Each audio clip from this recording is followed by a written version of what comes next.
Okay, folks, with this video, we're picking up with verse 14 of chapter 2, which says this: "Who gave himself for us to redeem us from every lawless deed, and to purify for himself a people for his own possession, zealous for good deeds." The first thing we'll notice is that this verse is concluding the thought of a very long-winded statement that Paul has been making for several verses now. Contextually, we understand that the who being referenced here is Jesus, and we understand from the Gospels that Christ gave himself by dying on the cross and subsequently rising from the dead to secure salvation for those who put their faith in him. What Paul shows us here is not only what Christ's death has accomplished for those who believe,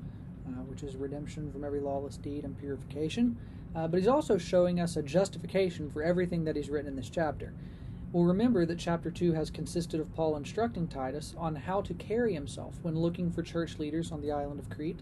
He's also given statements on how Titus should instruct the members of the churches there as well.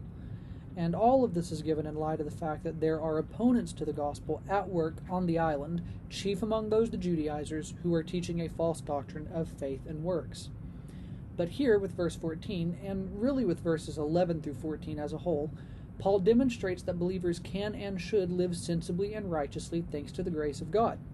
Chiefly, however, believers are to live with hope, anticipating the return of Jesus Christ, whose initial sacrifice made it possible for believers to live sensibly and righteously and with hope in the first place.